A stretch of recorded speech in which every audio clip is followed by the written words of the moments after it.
नमस्कार दोस्तों, कैसे हैं आप सभी। क्या हाल चाल है। मैं डॉक्टर वेणुधर रौतिया आप सभी का हमारे new channel new criminal law में स्वागत अभिनंदन है। आप पहली बार हमारे चैनल को देख रहे हैं तो कृपया करके मेरा निवेदन है कि सब्सक्राइब कर लें। आपको मैं गारंटी देता हूं कि लॉ की पूरी जानकारी, वो भी मेमोराइज कराने की गारंटी देता हूं। मैं गारंटी देता हूं, ठीक है। आपको याद होगा ही, आप जज बनेंगे ही।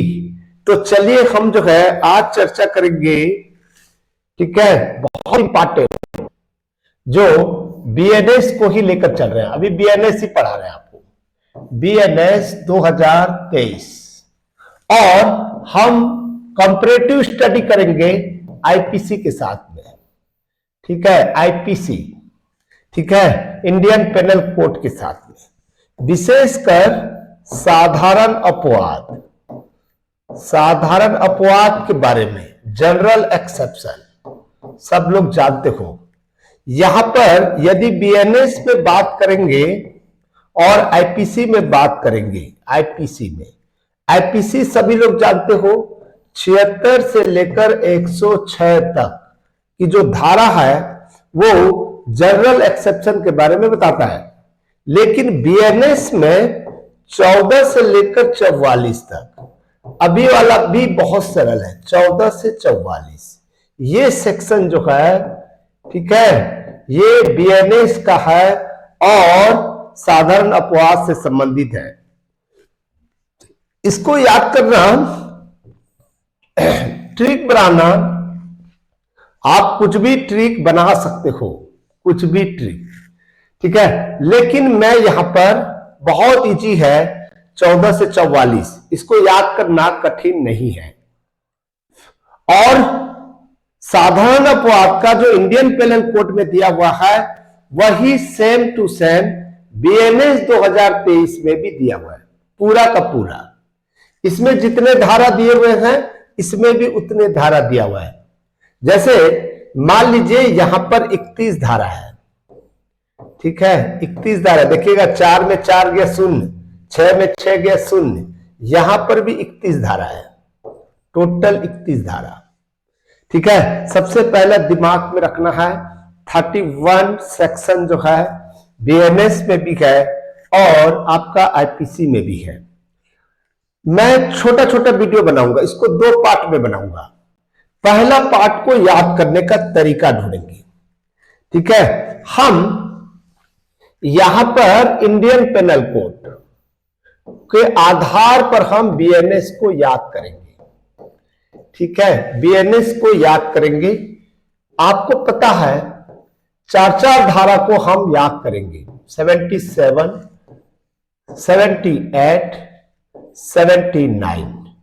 तो इसका मतलब क्या हुआ, बीएनएस में 14, बीएनएस में 15, बीएनएस में 16, बीएनएस में 17, ठीक है। ये आपको ऐसा कर लेना है, इसके साथ में जोड़ी बनाना है, ठीक है, और इसको इसके साथ में जोड़ी बनाना है, 2 जोड़ी हो गया, ठीक है। ये कहता है मिस्टेक ऑफ लॉ, और भी बहुत सारे बात बताता है, तो मैं बताऊंगा। मिस्टेक ऑफ लॉ के बारे में बात करता है, और ये जो है मिस्टेक ऑफ फैक्ट के बारे में बताता है, मिस्टेक ऑफ फैक्ट, ठीक है। यहां पर ध्यान दीजिएगा, एक चीजें आपको हमेशा ध्यान रखना है, ये 76, 79 या 14 और 17 दो बातें हैं, मिस्टेक ऑफ लॉ और मिस्टेक ऑफ फैक्ट। ये क्षम्य नहीं है, ये क्षम्य नहीं है, याद रखिएगा, क्षम्य नहीं है, बल्कि ये क्षम्य है, ठीक है। दोनों चीजें आपको एक साथ याद करना है।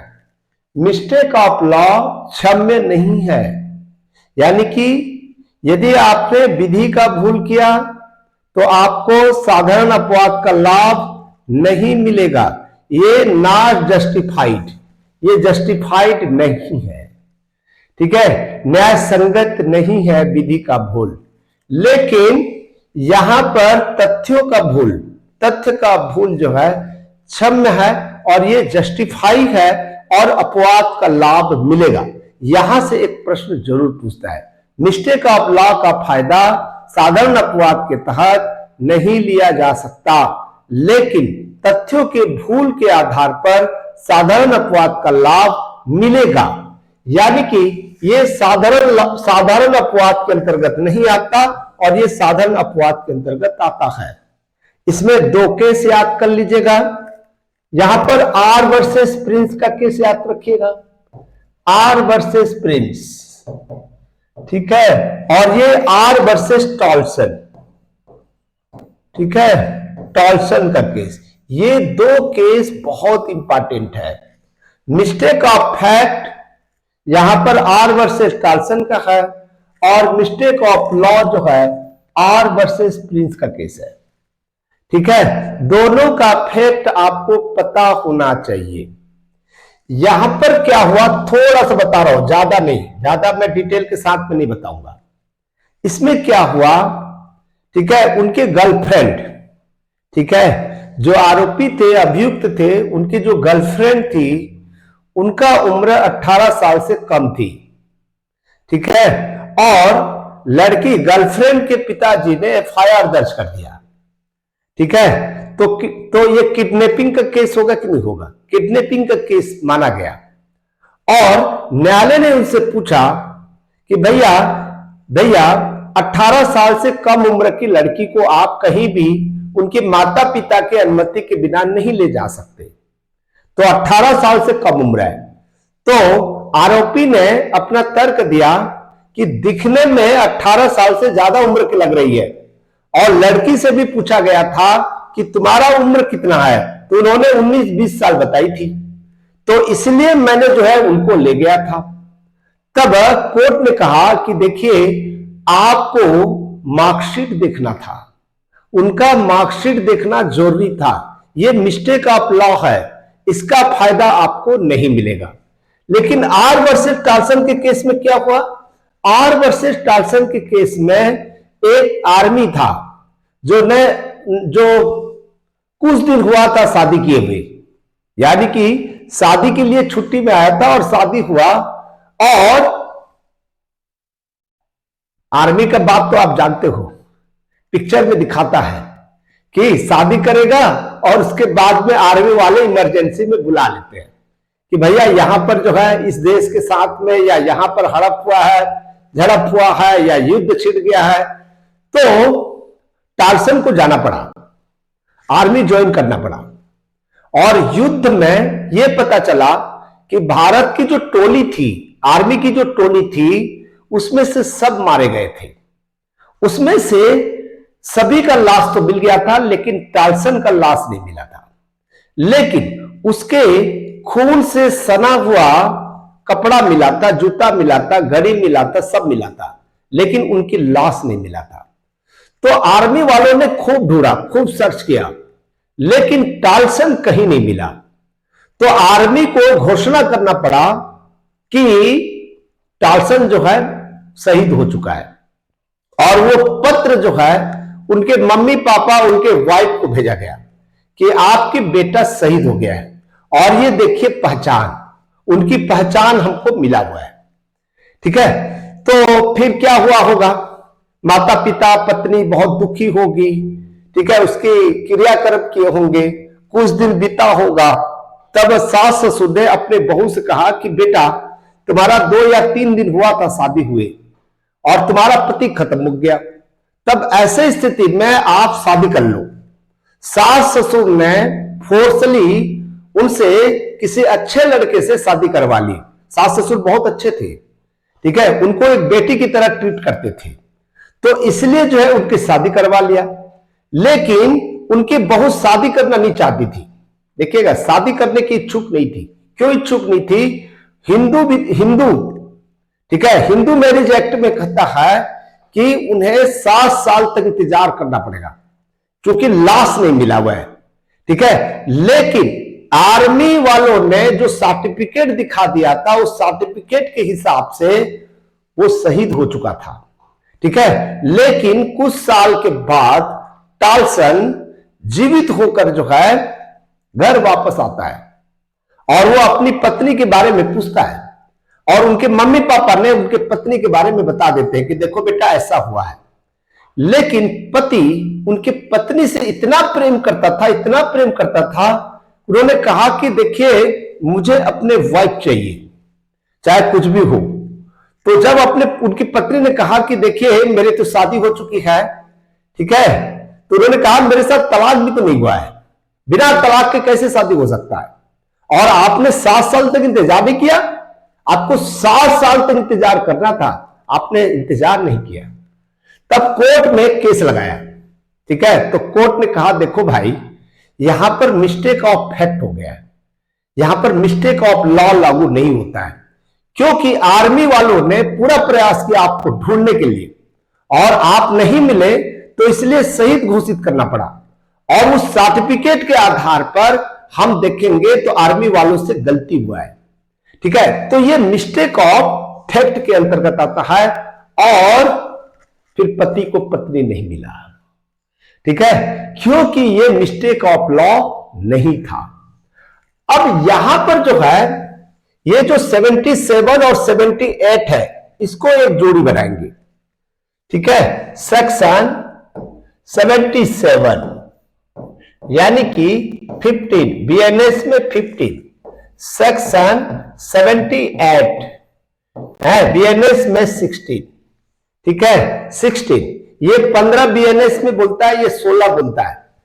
ये न्यायालीन कार्य है, न्यायालीन कार्य यानी कि न्यायाधीशों के ऑर्डर, न्यायाधीशों के कार्य, ठीक है। चूंकि उसमें गुड फेथ होता है, ये जस्टिएबल है, न्याय संगत है उनका निर्णय, चाहे न्यायाधीश के निर्णय गलत ही क्यों ना हो। यदि गलत हुआ है तो आप अपील में जाइए, ठीक है, आप अपील में जा सकते हो, रिव्यू में जा सकते हो, रिवीजन में जा सकते हो, लीव पिटीशन दायर कर सकते हो, ठीक है, ये अधिकार आपके पास में है। लेकिन न्यायालीन कार्य 77 के अंतर्गत आता है, न्यायालीन कार्य, ठीक है, न्यायालीन कार्य, या हम कह सकते हैं न्यायाधीश का कार्य, न्यायाधीश का कार्य, ठीक है। न्यायाधीश का कार्य जो है ये क्या नहीं है, अपराध नहीं है, यानी कि साधारण अपवाद के अंतर्गत ये क्षम्य है। बहुत सारे केसेस हैं जिसको आपको जानकारी होना चाहिए। R versus B, R versus B का केस भी आप देख सकते हैं, ठीक है। R versus B, R versus B में क्या हुआ था, ठीक है, बहुत सिंपल सा केस है।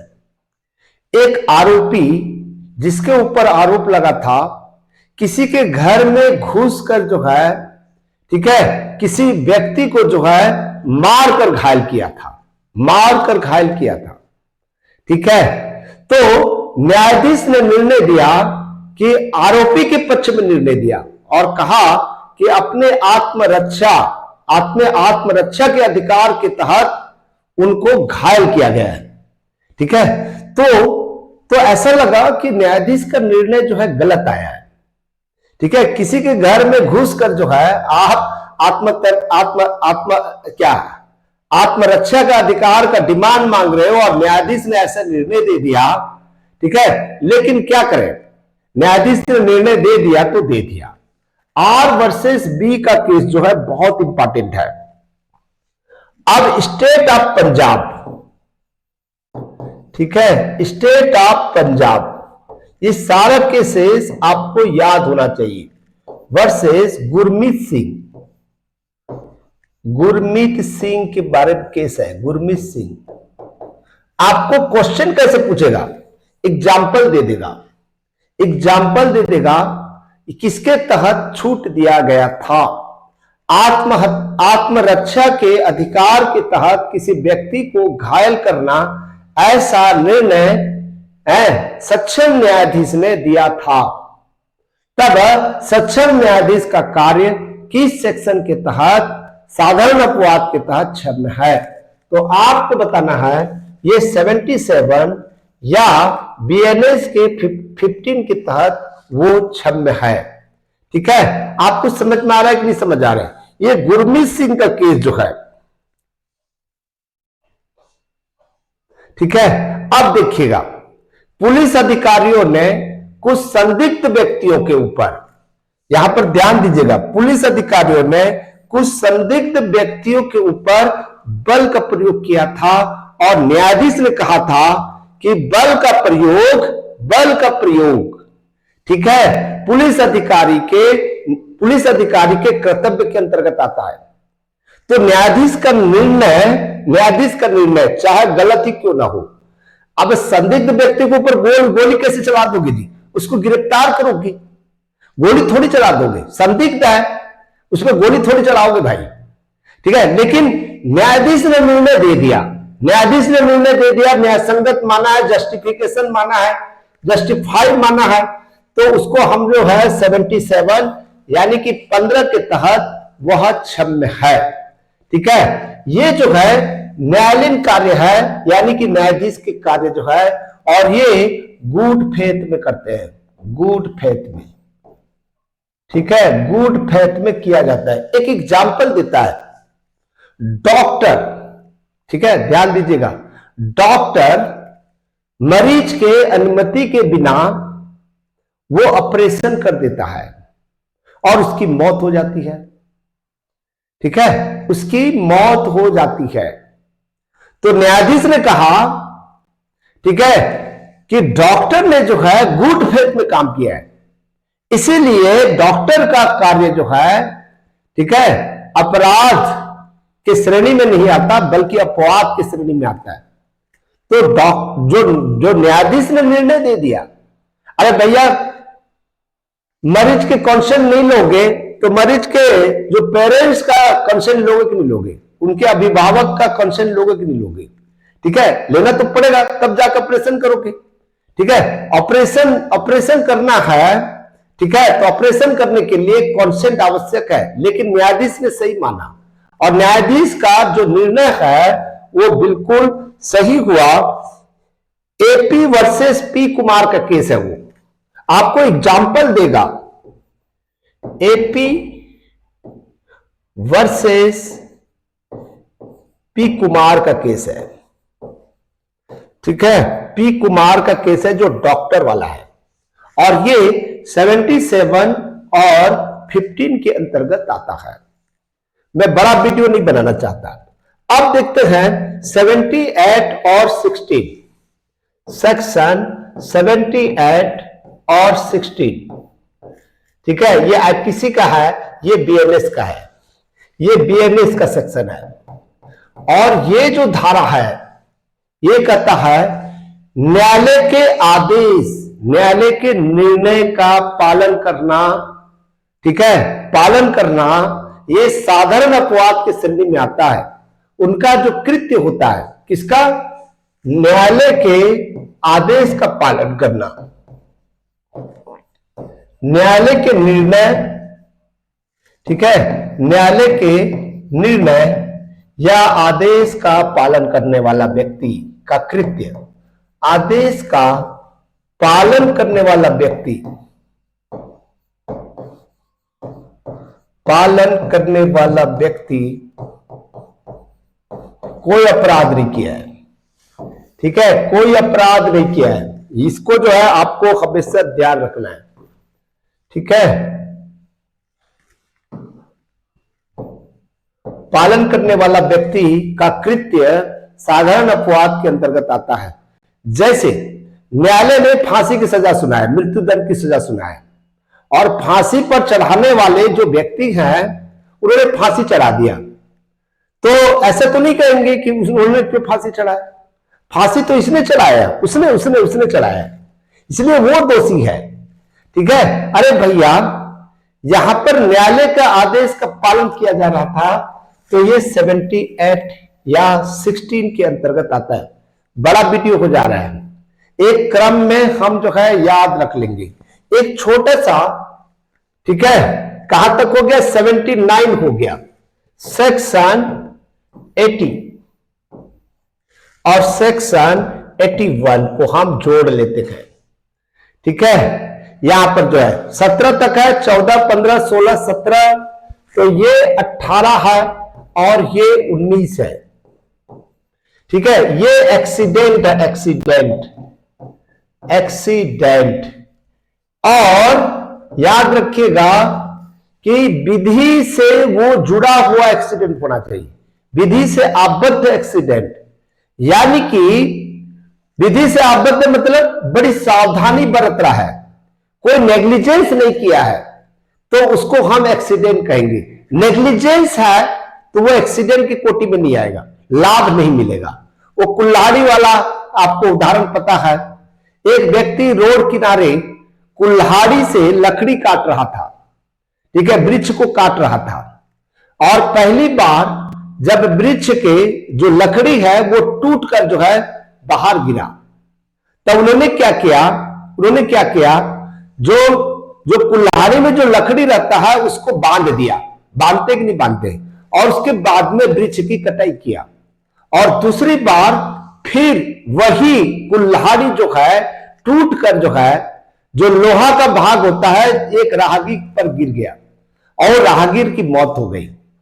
तो इन्होंने नेग्लिजेंस किया था, याद रखिएगा, इन्होंने नेग्लिजेंस किया था, ठीक है, वो सावधानी नहीं बरता था, इसलिए उनको जो है वो लीगली एक्सीडेंट नहीं माना गया, ठीक है, उसे लापरवाही माना गया। यानी कि सावधानी बरतना, सावधानी बरतेंगे तो उसके बावजूद भी कुछ हो जाए तो हम उसे एक्सीडेंट कहेंगे और एक्सीडेंट का लाभ मिलेगा, ठीक है, एक्सीडेंट का लाभ मिलेगा। लेकिन यहां पर देखिएगा, ये देखिएगा उल्टा हो गया है, इसको आपको याद करना है। 81 जो है, सॉरी 19 हो जाएगा, ये 18 है तो ये 19 हो जाएगा ना, उल्टा हो गया बोल रहा हूं मैं, ठीक है। तो यहां पर जो है ये 19 हो जाएगा, 81, 19, ठीक है। तो इसको कैसे करेंगे? ये जो है क्या है, ये doctrine of necessity, doctrine of necessity की बात करता है, नेसेसिटी की बात करता है।